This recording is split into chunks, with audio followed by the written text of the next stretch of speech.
बोलो जयकारा बोल मेरे श्री गुरु महाराज की जय। सभी गुरुमुख प्रेमियों से सप्रेम जय सच्चिदानंद। अमृत वेले जाग के बंदे ध्यान प्रभु का लगाया कर, किया जो सतगुरु से वादा उसको रोज निभाया कर। जग के कारज तेरे कभी खत्म न होंगे, सब कुछ होगा तब भी जब हम इस दुनिया में न होंगे।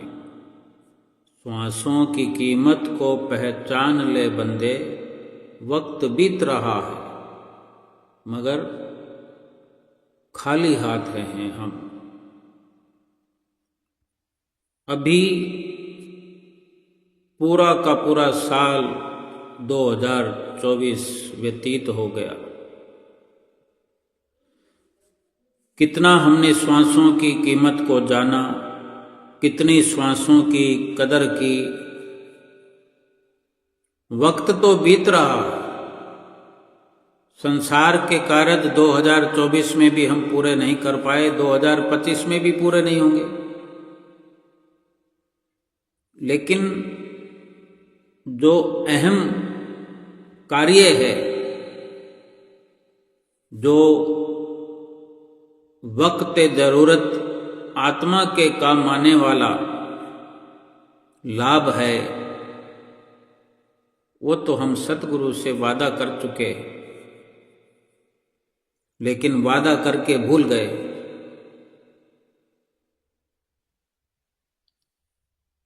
पहले जन्म से पहले भी गर्भ के अंदर 84 में लटका हुआ जीव हर पल पुकार करता है कि प्रभु दया करो, कृपा करो, मुझे बाहर निकालो, मैं तुम्हारा भजन करूंगा, सुमरन करूंगा। वो भी हम भूल गए। और जब फिर कृपा हुई, दया हुई दातार की, कि सतगुरु दातार ने नाम की बख्शिश की, फिर एक वादा किया कि सुमरन किया करेंगे।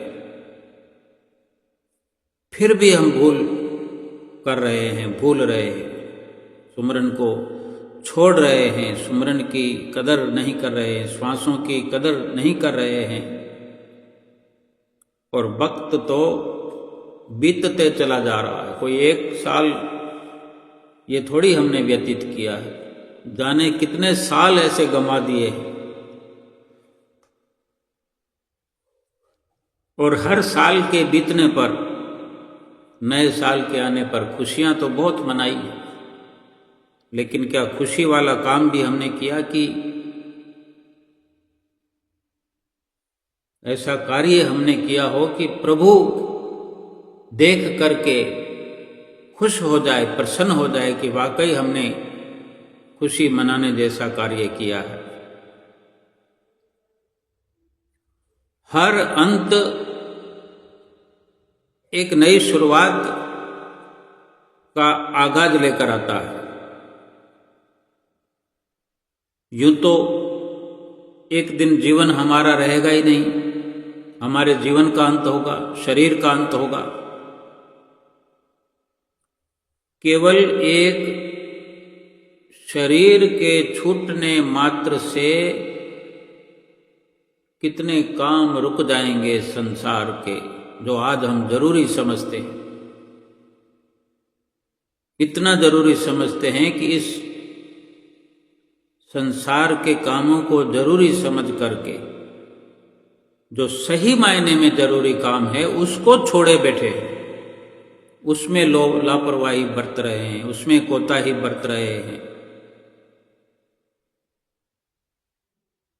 जो बीत चुका है वो तो हमारे हाथ में अब है नहीं।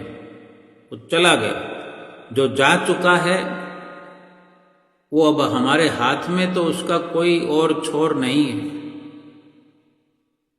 कोई उस जाते वक्त का छेड़ा नहीं है हमारे हाथ में कि जितना समय बीत गया उसको खींच करके वापस ले आए। लेकिन जो समय हाथ में है वो भी बीतता हुआ जा रहा है, जो पल है वो भी सरक रहा है, जो श्वास हम ले रहे हैं वो भी सरकते सरकते समाप्त हो रहा है। हमारे हाथ में आने वाला हर एक पल अभी बचा हुआ है, लेकिन हाथ में आते ही वो समाप्ति की ओर चल पड़ता है। जो भी पल हमारे हाथ में आएगा, आ रहा है, उसी में जो कुछ हमने करना है कर सकते हैं। भले हमारी किस्मत में कुछ भी लिखा हो, फिर भी हमारी सोच, हमारा कर्म, हमारा हर निर्णय जो है वो आने वाला कल है। कल कभी आता नहीं, लेकिन आज बनकर तो आता है। किसी भी प्रकार से समझें, कल तो नहीं आता लेकिन पूरे का पूरा साल आ जाता है। कितने दिनों से इंतजार कर रहे थे, कितने महीनों से इंतजार कर रहे थे, वो पूरा साल 2025 आ गया।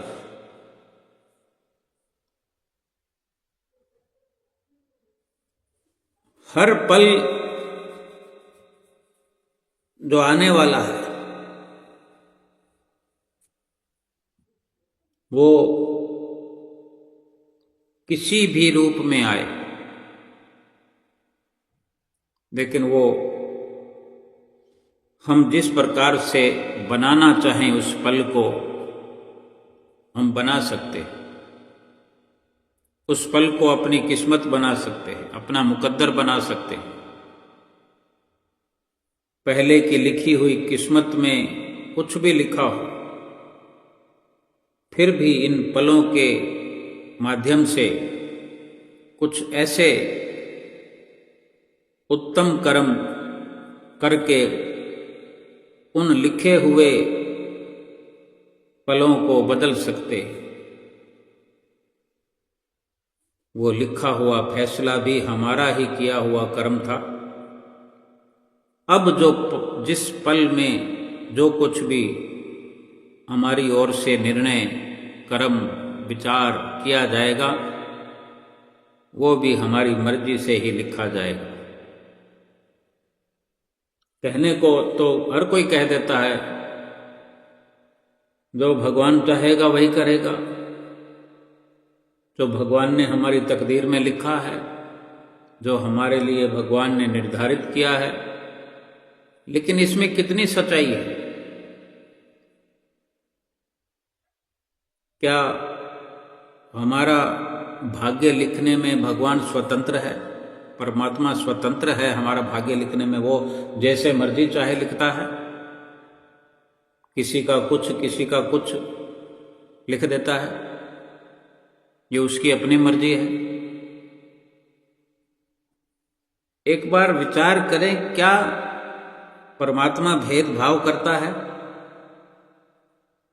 किसी को गरीब बना देता है, किसी को अमीर बना देता है, किसी को रोगी बना देता है, किसी को भोगी बना देता है। क्या ऐसा है? अगर परमात्मा इस सृष्टि को अपनी मौज से, अपनी मर्जी से रचना रचाता है, रचना रचाई है, इस संसार को पैदा किया है, लेकिन उसी रचना में हम भी शामिल हैं। हर जीव, हर इंसान, उन तमाम 84 लाख योनियों में उन जीव जंतुओं के साथ ये इंसान भी शामिल है। सभी में उसी परमात्मा का अंश, आत्मा मौजूद है। सभी योनियों में, 84 लाख योनियों की हर शक्ल में, हर शरीर में वही आत्मा स्थित है जो हमारे अंदर में, जो आत्मा स्थित है, विराजमान है। लेकिन हर किसी का जीवन जीने का अलग अलग व्यवहार, दुख सुख का अलग अलग देखने में आता है। हकीकत यह है कि भगवान ने कुछ नहीं किया, परमात्मा ने कुछ नहीं किया।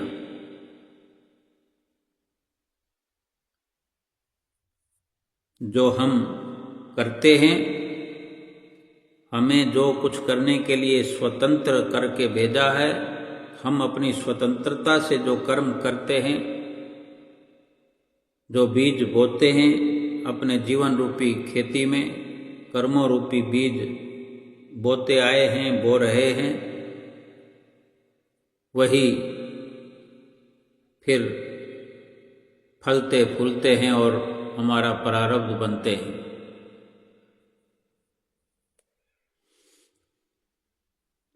हमारा हर निर्णय जो है आने वाला कल है, हमारा हर कर्म, हमारी हर सोच आने वाला कल है, आने वाला समय है। यानी आज जो हम बीज बोएंगे अपनी सोच के अनुसार, कर्म के अनुसार, अपने निर्णय के अनुसार, वो फिर आने वाले समय में हमारे लिए वो लिखा हुआ निर्णय निश्चित होकर के आएगा। ये सारी रचना भगवान की है, कुदरत की है, लेकिन वो करनी तो हमारी है।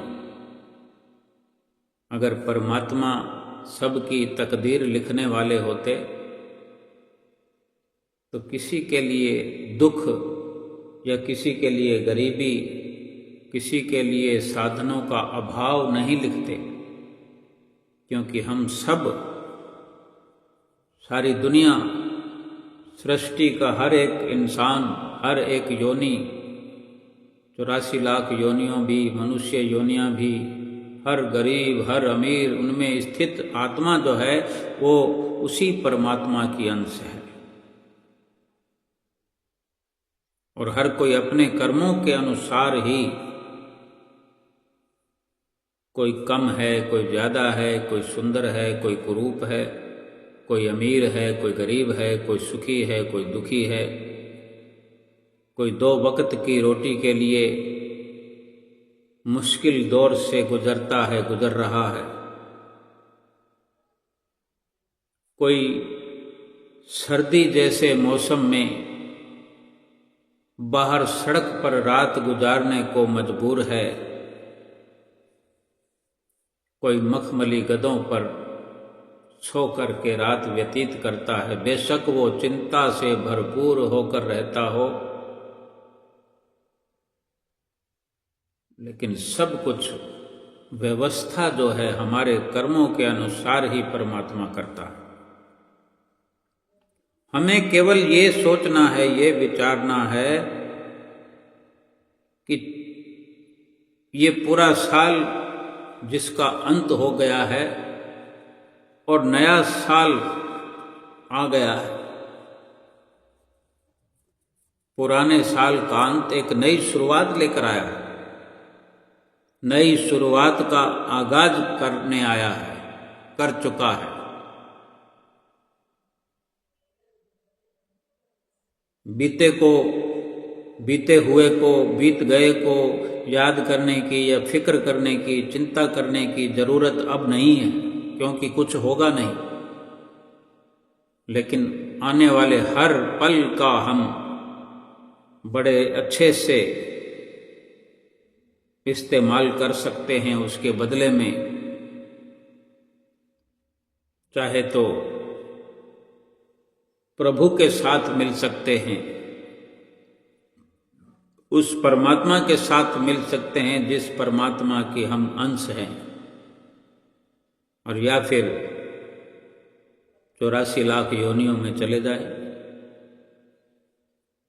जिन योनियों का कभी अंत नहीं होगा।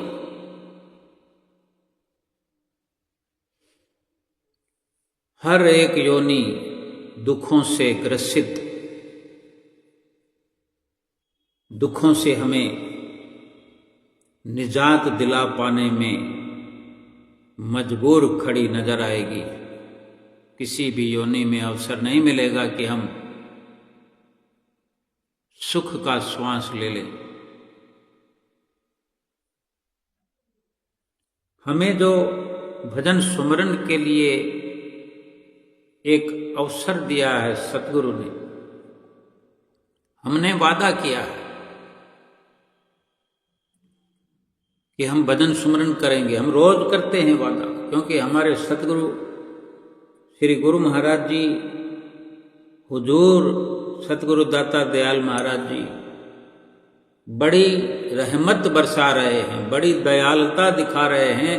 कभी भी ऐसे सुंदर वचन फरमाने में संकोच नहीं करते, हमें पूछने में कभी संकोच नहीं करते, कंजूसी नहीं करते। जब जब भी अवसर उनके वचन फरमाने का होता है, उनका पहला वचन ही यही होता है कि अंधेरे से निकलकर प्रकाश में सफर करो, भजन सुमरन का जीवन बनाओ, 5 नियमों की पालना करो। और साथ के साथ हमसे फिर वादा करवा लेते हैं कि बोलो, हम आज से भजन सुमरन 2 घंटे रोज किया करेंगे। अब हम ये विचार करें कि श्री गुरु महाराज जी के आगे हम ये वचन देते हैं, वादा करते हैं कि रोज भजन सुमरन करेंगे, और हमें रोज निश्चिंत करते हैं श्री गुरु महाराज जी की तुम्हारे लोक परलोक की जिम्मेदारी हमारी है। तो सोचो, भजन सुमरन अगर हम नहीं करेंगे तो ये बोझ किस पर पड़ेगा। एक बेटा, माता पिता का पुत्र अपने माँ बाप की औलाद बाजार से कोई वस्तु, कोई सामान उधार लेकर आए और फिर वो उधारी चुकाने के लिए ना जाए, तो उसके नाम के साथ उसके बाप का नाम लिखा हुआ है, पिता का नाम लिखा हुआ है, जुड़ा हुआ है। तो वो एक दिन उधारी का तकादा उसके पिता के पास किया जाएगा,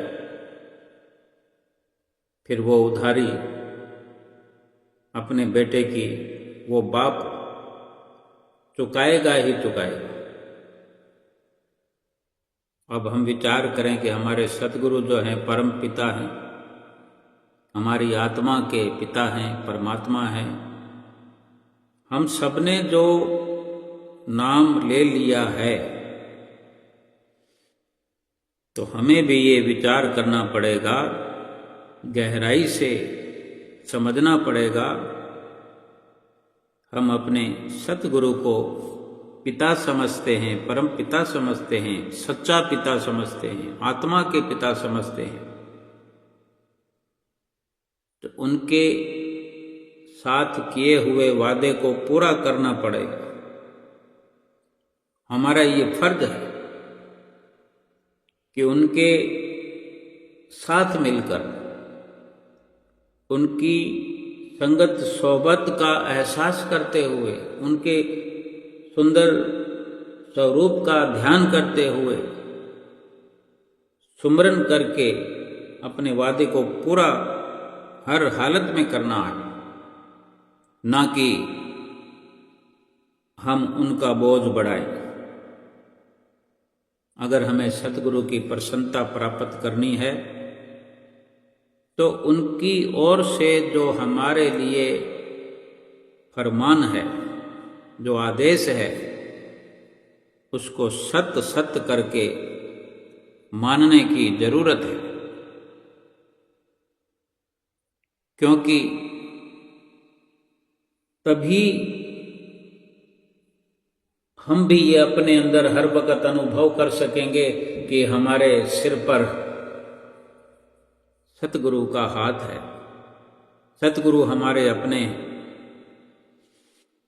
भला जो इतने बड़ी रक्षा करने की जिम्मेदारी लेता हो, उससे बढ़कर इस दुनिया में और कौन अपना हो सकता है? सतगुरु के बिना कौन है अपना?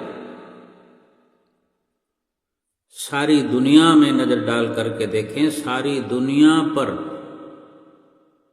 ध्यान लगा कर देखें कि यहां अपना कौन है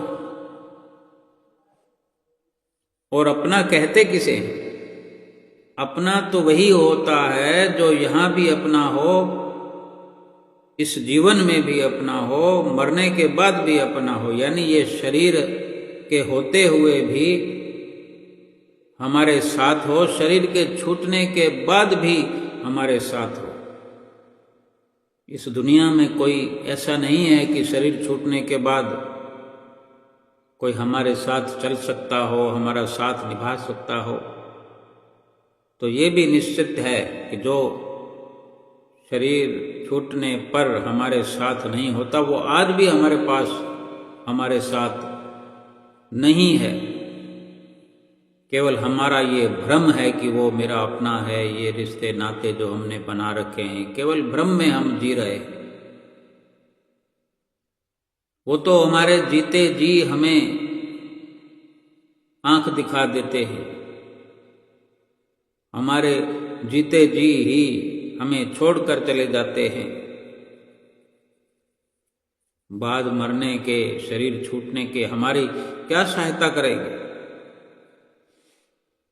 हमारा अपना जो है सच्चा रिश्तेदार सिर्फ और सिर्फ एक परमात्मा है, जो सतगुरु के रूप में हमें मिले। गुरु नानक देव महाराज जी ने भी वर्णन किया है, कूड़ कूड़े नेह लगा बिसरिया करतार, किस नाल कीजे दोस्ती सब जग चलनहार। भरोसा किस पे करें? सारा संसार जाने वाला है, जो खुद जाने वाला है और पता भी नहीं है कब चला जाएगा, उस पर क्या भरोसा करेंगे? जिसका कोई भरोसा नहीं है कि कब छोड़ करके चला जाएगा, उन पर हमने अपने जीवन की बागडोर डाल रखी है, उनको पकड़ा रखी है। ये हमारी सुरक्षा करने वाले नहीं हैं। इस प्रकार हमारी सुरक्षा नहीं हो सकती। जिसको अपने घर पहुंचना है, अपने घर का पता ठिकाना नहीं जानते और उस घर में पहुंचना जरूरी है, तो उस घर को जो जानता है, उसका पता ठिकाना जो बता सकता है, पहुंचा सकता है, उस घर में जो ले जा सकता है, उसकी बहुत जरूरत है। हर किसी का अपने घर पहुंचना एक लक्ष्य होता है। आत्मा का घर अभी तक मिला नहीं है। आत्मा का जिस प्रभु ने इतनी सुरक्षा हमें बख्शी है, जिस प्रभु ने हमारी आत्मा को परमात्मा से मिलाने का वादा किया है, लोक परलोक संवारने का जो वचन दिया है, क्या हम उनके नक्शे कदम पर न चल करके संसार की वस्तुओं को इकट्ठा करते रहेंगे?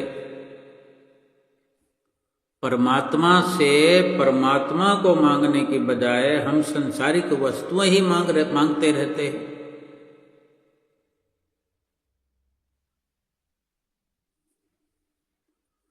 परमात्मा ही सत्य है, परमात्मा ही सच्चा लक्ष्य है।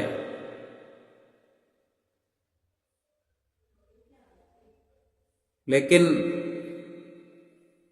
हमने उसे बार बार भुलाने की गलती को दोहराया।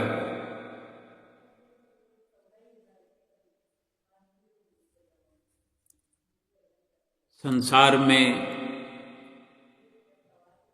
जाने कहां कहां हमारा संबंध जुड़ा हुआ है। और हर जगह जहाँ भी संबंध है हमारा, वहाँ से हमें कुछ न कुछ रुसवाइयाँ मिलती हैं, ताने मिलते हैं, और उसी पर हम अपना फोकस करते रहते हैं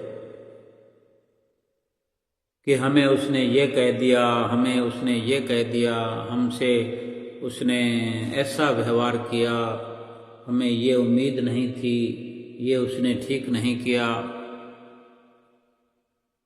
रात और दिन इसी दुविधा में फंसे हुए दुख उठा रहे हैं।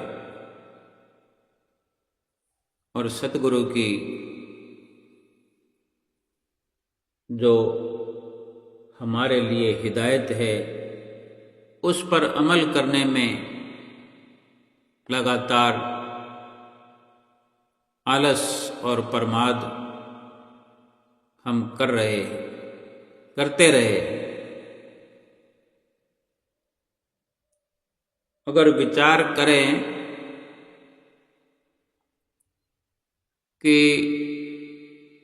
हमारा भाव कैसा होना चाहिए, हमारे विचार कैसे होने चाहिए, संसार के प्रति भी एक सुंदर भाव लेकर के हम जहाँ रहते हैं, जिस माहौल में रहते हैं, किस विचारधारा के साथ रह करके जीवन बिता करके एक भक्ति को अहम समझ करके अपने मन को श्रेष्ठ बना करके। एक बार की बात है, ऐसी कथाएं अनेक बार हमने बेशक सुनी होगी, सुनते रहेंगे। ऐसी कथा कहने का, दृष्टांत सुनाने का, बताने का केवल यही मकसद होता है कि उसको अमल में लाया जाए। केवल टाइम पास के लिए इन दृष्टांतों को नहीं दोहराया जाता, नहीं सुनाया जाता। संत महापुरुष यही चाहते हैं कि इनके माध्यम से हम शिक्षा प्राप्त करें, अपने आप को सुखी बनाएं, अपने मन को एकाग्र करें, मन को भटकने से रोकें। एक परिवार में पति पत्नी और बहू बेटा यानी 4 लोग रहा करते थे। तो साथ में रहते हुए बहुत वर्ष बीत गए। एक बार सास ने यानी माता पिता ने, बेटे के माता पिता हो गए और बहू के सास ससुर हो गए। तो बहू के माध्यम से समझते हैं कि सास ससुर ने गंगा स्नान करने का मन बनाया कि हम बुढ़ा बुढ़ी दोनों गंगा स्नान करके आते हैं। अकेले ही जाने का मन बनाया और अकेले ही चले गए। पीछे घर में बहू और बेटा रह गए। अब बहू का बहुत मन था कि मैं भी गंगा स्नान करने सासू जी के साथ जाती, मगर सासू जी ने साथ ले जाने के लिए कहा ही नहीं। तो लेकिन मन में उसके ये विचार, ये सोच चलने लगी कि हे भगवान, मैंने ऐसा कौन सा पाप किया था जो मैं गंगा स्नान करने से वंचित रह रही हूँ। सास ससुर गंगा स्नान करने के लिए काशी के लिए गए हैं तो मैं भी साथ में जाना चाहती थी। मुझे किसी ने पूछा नहीं। गंगा स्नान हेतु काशी के लिए रवाना होने की तैयारी करने के लगे तो बहू ने सास से कहा भी था कि माता जी आप अच्छी तरह गंगा स्नान और यात्रा करके आना, घर की चिंता मत करना। बेशक उसके मन में साथ जाने की इच्छा थी, फिर भी अगर सास ससुर ने नहीं साथ ले जाना चाहा तो भी अपनी सास की संभाल करने लगी कि आप निश्चिंत होकर के जाइए, पीछे घर की चिंता मत करना। और फिर भी ये कह देती है कि मेरा तो अभी अशुभ कोई कर्म सामने आया है जो मैं आपके साथ नहीं चल सकती, नहीं तो मैं भी आपके साथ चलती। यानी उस बहू का लगातार गंगा स्नान के बारे में विचार चलना, उसकी सोच वहीं, सास ससुर तो अभी तैयारी कर रहे हैं, रवाना हो रहे हैं, और ऐसा लगता जैसे बहू तो जैसे गंगा स्नान करने लगी अपने विचारों में, अपनी सोच में। और फिर सारी तैयारी करके दोनों सास ससुर काशी के लिए रवाना हुए। मन ही मन बहू तो अपने कर्मों को कोस ही रही थी कि आज मेरा कोई पुण्य कर्म साथ देता, क्योंकि साथ निभाने वाला अपना कर्म होता है। सुमरन किया हुआ, सुमरन का किया कर्म, सुमरन में लगाए हुए श्वास, सुमरन में लगाया हुआ मन, सुमरन में लगाया हुआ तन, सुमरन के रास्ते में खर्च किया हुआ धन, ये संपूर्ण जो पुण्य कर्म बनता है, शुभ कर्म बनता है, यही हमारा ये आज का कर्म, आज का निर्णय, आज का सोच, आज का विचार आने वाला कल होता है, जो कि हम लगातार ये सोचकर, ये कहकर कि कल किसने देखा है, कल आए तो सही, कल कर लेंगे, भजन सुमरन कर लेंगे, आज नहीं कल कर लेंगे। खैर उस बहू ने मन को दिलासा दे दिया, ढाढ़स बंधाकर घर में रहना तो था ही। उधर वो सासू जी जब गंगा जी में स्नान कर रही थी तो स्नान करते करते उसका ख्याल घर में रखी अलमारी की तरफ आ गया। कर स्नान रही है, गंगा जी में डुबकी लगा रही है, जिस शुद्धि के लिए आई थी वो, उस शरीर तो शुद्धि की तरफ है, लेकिन मन उसका घर की अलमारी में आ गया, ध्यान उसका घर की रखी अलमारी में। और क्या सोचती है, मन ही मन सोचने लगी कि अरे अलमारी को मैंने ताला नहीं लगाया, वो चाबी में साथ नहीं लाई, अलमारी खुली छोड़कर आ गई, मैं कैसी बेवकूफ़ औरत हूँ, बंद करके नहीं आई, पीछे से बहू ने सारा गहना निकाल लिया। तो यही विचार करते करते स्नान कर रही थी, गहनों का विचार आया तो अचानक हाथ में पहनी हुई अंगूठी हाथ से निकलकर गंगा जी में गिर गई। अब और चिंता बढ़ गई कि अलमारी में से तो कोई गहना निकले या ना निकले, उंगली से अंगूठी निकल गई। जो अंगूठी अपने साथ में है, अपनी अंगुली में पहनी हुई है, अपने हाथ में हिफाजत से रखी गई है, वही छूट करके गंगा जी में गिर गई। अब उसका ध्यान गंगा स्नान में ना होकर सिर्फ घर की अलमारी में था, फिर अंगूठी में चला गया। स्नान में बिल्कुल ध्यान रहा ही नहीं, कब स्नान हो गया। उधर बहू ने जो लगातार ये अपना मन गंगा जी में ही, तब से ही जब उन्होंने संकल्प किया, गंगा स्नान किया, तब से उसका मन गंगा जी में ही डुबकियां लगा रहा है, लगातार पवित्र हो रहा है, पवित्रता की पराकाष्ठा को पार कर रहा है। बहू ने यही विचार किया कि देखो मेरा शुभ कर्म होता तो मैं गंगा जी में जाती, मैं भी गंगा स्नान करती, मेरी सासू कितनी पुण्यवान है जो आज गंगा स्नान कर रही है। कितने सुंदर विचार उसके चल रहे। ये विचार करते करते एक कठौती लेकर आई, लकड़ी की जो होती है, और उसको पानी से भर दिया और सोचने लगी सासू माँ वहां गंगा स्नान कर रही है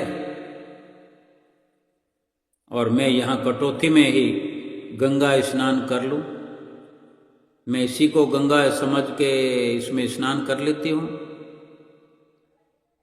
अब ध्यान तो उसका गंगा जी में लगा हुआ है, गंगा स्नान में लगा हुआ है, और पानी कठौती में भर लिया है और कठौती में बैठ करके स्नान कर रही है।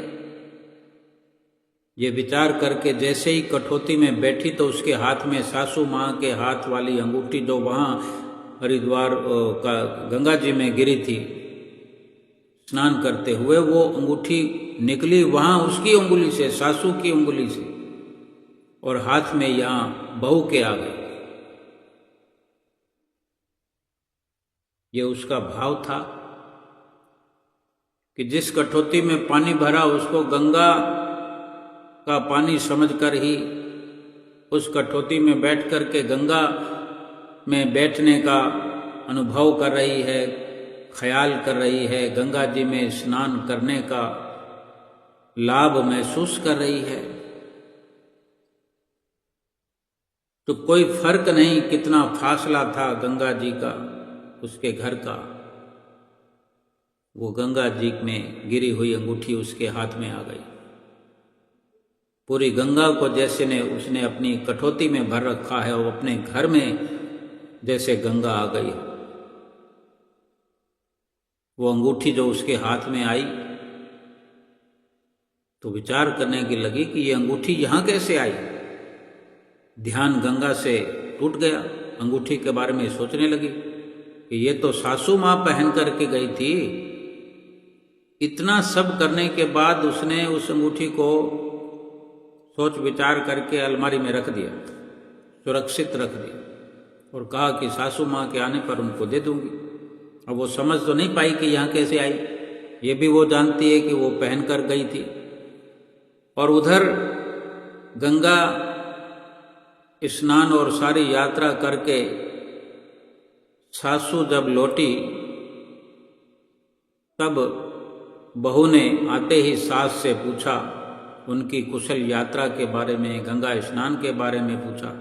तो सास ने कहा कि बहू सारी यात्रा और गंगा स्नान तो किया पर मन नहीं लगा।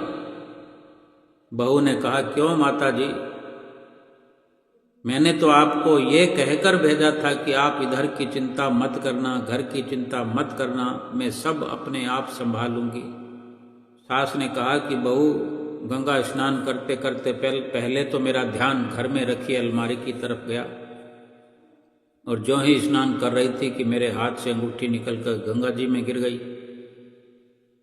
उसके मन में कुछ बदलाव तो आया कि मैंने गलत विचार किया, गलत सोचा, और वो अब कह भी रही है कि मेरे ध्यान में अलमारी आने लगी थी, फिर अंगूठी निकलकर गंगा जी में गिर गई। अब तू ही बता बहू, तो बाकी की यात्रा में फिर मन कैसे लगता, पहले पहले ही ये मुश्किल हो गई।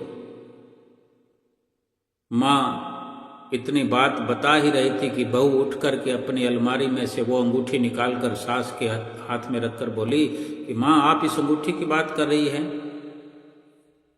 तो सासू ने कहा हाँ, पर ये तेरे पास कहाँ से आई, इसको तो मैं पहन करके गई थी ना, और मेरी अंगुली से निकलकर गंगा जी में गिरी थी।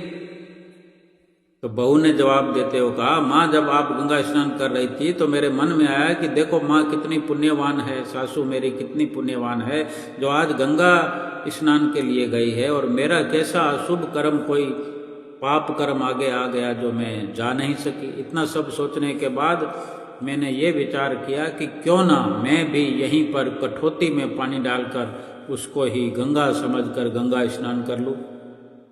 तो मैं कठौती को ही गंगा स्नान, कठौती को कठौती में पानी भर के गंगा स्नान समझकर जब उसमें बैठकर स्नान करने लगी तो मेरे हाथ में ये अंगूठी आ गई। मैंने देखा ये तो सासू माँ की है, यहाँ कैसे आई, इसको तो आप पहन कर गई थी। फिर मैंने ज़्यादा नहीं सोचना उचित समझा, मैंने ये अंगूठी सुरक्षित मेरी अलमारी में रख दी। तो सास ने बहू से कहा, बहू मैं बताती हूं कि ये तुम्हारी कठौती में कैसे आई। तो बहू ने कहा, बताओ माता जी कैसे आई। तो सास ने बताया, बहू देखो मन चंगा तो कठौती में गंगा। मेरा मन जो है वहाँ ठीक नहीं था, भटक रहा था। मैं वहाँ गई जरूर थी, परंतु मेरा ध्यान जो है घर की अलमारी में अटका हुआ था, और मन ही मन ये विचार में कर रही थी कि अलमारी खुली छोड़ कर आई हूँ, कहीं बहू ने अलमारी से मेरे सारे गहने निकाल लिए तो बता, ऐसे बुरे विचार मन में आए हैं तो मन कहाँ से लगने वाला है। और अंगूठी जो मेरे हाथ से निकल कर गिरी वो तेरे शुद्ध भाव होने के कारण, तेरी कठौती में जो गंगा की भावना रही, तो भगवान ने इस कठौती में ही तेरे लिए गंगा उतार दी। गंगा स्नान तो तुमने किया। गुरुमुख प्रेमियों, इस कथा का सार तो यही है, सच्चाई यही है कि जीवन में पवित्रता कितनी जरूरी है, मन की निर्मलता कितनी जरूरी है। आज इस पल, इस घड़ी हर इंसान का मन अपवित्र है, मेला है। हर व्यक्ति का चित्त अपवित्र है। चित्त और चेतन में काम, क्रोध, मोह, लोभ जैसे विकार ऐसे हावी हो गए हैं, ऐसे हावी हो रहे हैं कि हम कुछ समझ भी नहीं पा रहे हैं। उस विकृति के कारण ही हमारा जीवन दुभर हो रहा है। बाहर की गंदगी को हम पसंद नहीं करते हैं।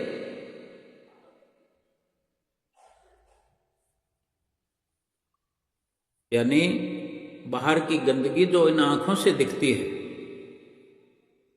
शरीर के टच में जो गंदगी होती है, जो शरीर के व्यवहार में आने वाली गंदगी है, शरीर को छूने वाली, या शरीर उस गंदगी में रहे या ऐसे समझे घर के अंदर जो हम रोज मिट्टी को साफ करते हैं, और कितनी प्रकार के कूड़ा करकट होता है घर में।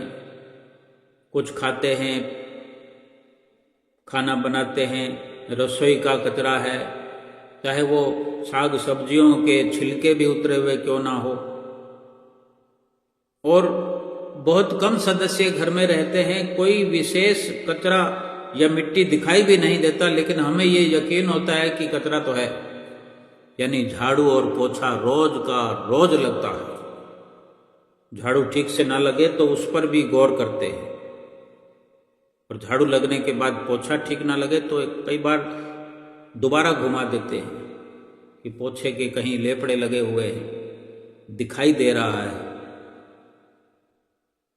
तो दोबारा प्रयास करते हैं कि बिल्कुल चमक आना चाहिए, फर्श में चमक आनी चाहिए। कहीं मेज, कुर्सी, सोफा, डस्टिंग फस्टिंग सब करते हैं। तो ये बाहर की गंदगी है जो हम पसंद नहीं करते, दिखते ही तत्काल उसे दूर करने के प्रयास में लग जाते हैं। अब हमारे भीतर में क्या गंदगी है, हमारे अंदर कौन सी गंदगी भरी पड़ी है, उसकी ओर ध्यान नहीं जाता। ये मन की अपवित्रता है, जो इससे बढ़कर कोई गंदगी नहीं है। और मन कोई अपने आप मेला कुचेला नहीं है, वो हम करने का प्रयास करते हैं उसको। अगर मन को हम साफ कर सकते हैं तो मन को गंदा भी हम ही करते हैं। आज अगर हम इस नव वर्ष में कदम रखे हैं पवित्रता और अपवित्रता की बात कर रहे हैं। जिस पवित्रता की बात हम आज सोच रहे हैं, विचार रहे हैं, उस पवित्रता का संबंध जो है वो बाहर से नहीं है, बल्कि भीतर की पवित्रता से।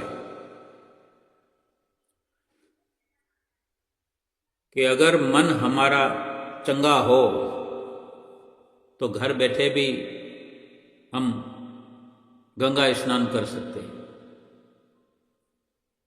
मन अगर चंगा नहीं है, मन साफ सुथरा नहीं है, जब घर से निकल गए हैं, तीर्थ स्थान पर चले गए हैं, भला मन को पीछे छोड़ करके जाएंगे। मन के बिना कोई काम होता नहीं है। हम भी आज ये विचार करें कि बड़ा जो कार्य हमने इस नव वर्ष में लाभ प्राप्त करने वाला करना है, वो यही है। अगर ठीक से समझ पाएं और प्रयास करें तो जितनी उम्र व्यतीत कर चुके हैं वो सारी की सारी बीती हुई उम्र का खामियाजा, हर्जाना देखते ही देखते मिनटों, सेकंडों में, घंटों में और दिनों में हम पूरा कर लेंगे। सारी की सारी कसर पूरी हो जाएगी। 2024 के हर एक दिन का घाटा पूरा हो जाएगा। थोड़े समय में ही अपने मन को चंगा बनाएं। हर किसी के लिए अच्छी सोच विचार रखें। अगर हमने भजन सुमरन करने का निर्णय कर लिया है तो अपने मन को इतना सतगुरु के ध्यान की ओर लगाएं, नाम सुमरन की ओर लगाएं कि मन पवित्र हो जाए। और ये स्नान सुमरन का जो हम स्नान करेंगे, इसमें मन को नहलाना है। श्वास श्वास सुमरन करें।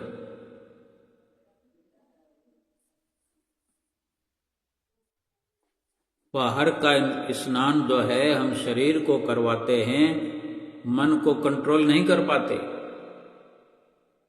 लेकिन हमें सतगुरु जो स्नान करवाते हैं वो मन का स्नान करवाते हैं, सुमरन से, भजन से, सत्संग से। फरमाते हैं ना, सत्संग है मान सरोवर, सुखों की खान बंदे, सत्संग से ही मिलते हैं सचमुच भगवान बंदे। ये सत्संग रूपी स्नान है। सफाई हमें अंदर की करनी है, बाहर की सफाई की कहने की जरूरत नहीं है। हमारा अभ्यास हो चुका है, कुछ ज्यादा ही हो गया। थोड़ा सा प्रयास अंदर की सफाई के लिए करने से ही हमारा मन पाक पवित्र हो जाएगा। जन्मों जन्मांतरों से जो मेल चढ़ी है इस मन पर, उज्जवल धवल होकर के मन में निखार आएगा और मन में जो उज्जवलता आएगी ये चमकने लगेगा। जैसे मार्बल पर पोछा लगा के उसको इतना चमका दिया जाता है कि उसमें अपना प्रतिबिंब नजर आने लगता है। ये मन तो है ही एक आईना, मन तो आईना ही है, शीशा है। लेकिन जन्म जन्मांतरों से इस मन पर काम, क्रोध, लोभ, मोह, अहंकार की मेल चढ़ गई है। अगर ये सफाई हो जाए, सुमरन करना पड़ेगा, 5 नियमों की पालना करनी पड़ेगी, बार बार सतगुरु का ध्यान अपने मस्तक पर करना पड़ेगा, बार बार सुमरन की बैठक लगानी पड़ेगी, बार बार एकाग्र अपने मन को करने के लिए संकल्प करना पड़ेगा, जतन करना पड़ेगा और बार बार की कोशिशों से, सतगुरु की आज्ञा पालना से, सतगुरु के आशीर्वाद से, सतगुरु की रहमत से, उनकी दया से, करुणा से जो हम ये सारे प्रयास करेंगे, मन को बार बार सुमरन में लगाएंगे, तो मन धीरे धीरे करके निर्मल हो जाएगा, सारी मैल उतर जाएगी। जिस भगवान को खोजते फिरते हैं, जिस भगवान को हम पाना चाहते हैं, जिस परमात्मा की चाहत एक आत्मा के अंदर लगी हुई है, जिस आत्मा को परमात्मा की तलाश है, वो परमात्मा खुद बखुद आत्मा के पास पहुंच करके सुंदर दर्शन दीदार देने लगेंगे। सीधी सी बात है, शीशा, मन रूपी शीशा मेला, इसको चमका दिया जो, फिर साफ सुथरा आईना होने पर अपने आप दीदार हो जाएगा। फरमाते भी हैं, सुंदर वचन फरमाते हैं परम संत कबीर साहब जी, कबीर मन निर्मल भया जैसे गंगा नीर, पाछे लागा हरि फिरे कहत कबीर कबीर, कहत कबीर कबीर। कि निर्मल मन होने पर भगवान खुद ढूंढते हुए हमें आएंगे और अपने साथ ले जाएंगे। बोलो जयकारा बोल मेरे श्री गुरु महाराज की जय।